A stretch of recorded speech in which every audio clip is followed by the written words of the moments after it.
Hey, Genesis family, this week's word of encouragement is Zechariah chapter 7, verses 9 and 10. This is what the Lord Almighty said: Administer true justice, show mercy and compassion to one another. Do not oppress the widow or the fatherless, the foreigner or the poor. Throughout the Bible, we see God showing special concern for specific groups of people who are marginalized in the cultures they live in. Their particular vulnerabilities expose them to potential harm, and they are either exploited or ignored by the majority around them. But God calls His people to be attentive to them, to meet their needs, and to seek creative ways to lift them up. There are various examples of each of these groups in both the Old and the New Testament, but here they are united together into one chorus, referred to as the quartet of the vulnerable. Widows, orphans, immigrants, and those in poverty. Each one have real needs and cry out for help in unique and different ways. And God invites us to hear their cries as His call to action. You want to know what God's will is for His church? To hear the cries of those around us and to seek to meet their needs as a response to the grace that God has given us. That was Zechariah's word. This was written during a time of return from exile.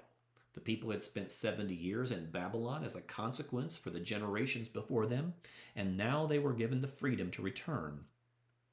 And they're asking the question at the beginning of chapter 7, shall we continue to fast and pray as we did in Babylon?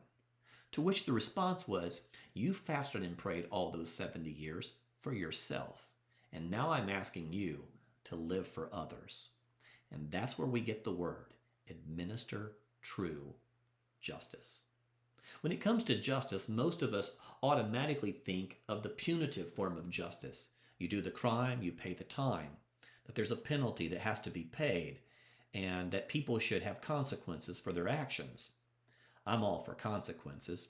Life's filled with them. But most of the time the Bible uses justice, it's a restorative word. It deals with the whole big picture of what is happening. It seeks to heal the cause rather than treat the symptom. And here, widowhood and being an orphan and being forced to flee from your country and being stuck in generations of poverty are not necessarily the choices that everybody made, but an accumulation, a circumstance and a situation they've been forced into or find themselves in. We should seek to heal the whole big picture of that. That requires mercy and compassion.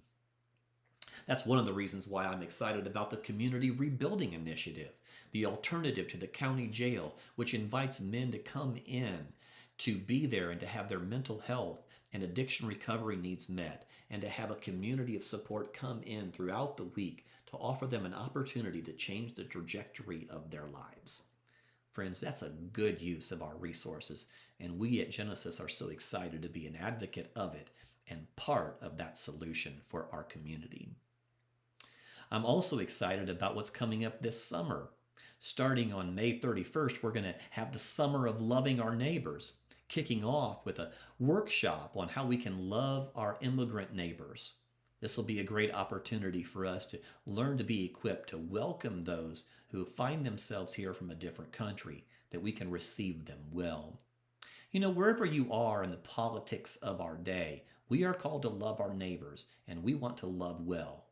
So I want to invite you, May 31st, from 8 o'clock to 11:30 in our fellowship hall, breakfast included. Let's be equipped to love our neighbor. Later on this summer, we're going to send a team to Mexico to build a house, and we have a way of helping to support that even now. We have a stay-at-home gala, an opportunity for us to have meals delivered to us as a way to support the Mexico house build. Those meals will be delivered coming up on May 13th, but the deadline for registration is Friday, May 9th. And so there's a link to how you can sign up for that and help support our Mexico house build underneath this video. I encourage you to do that.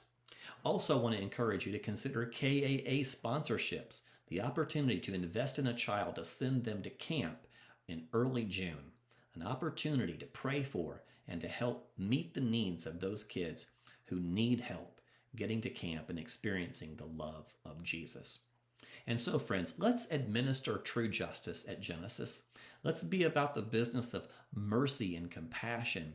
And whatever is happening in our fallen world, whatever politics of the day are going on, you and I can work justice right where we are, and we can be mercy and compassion to those around us.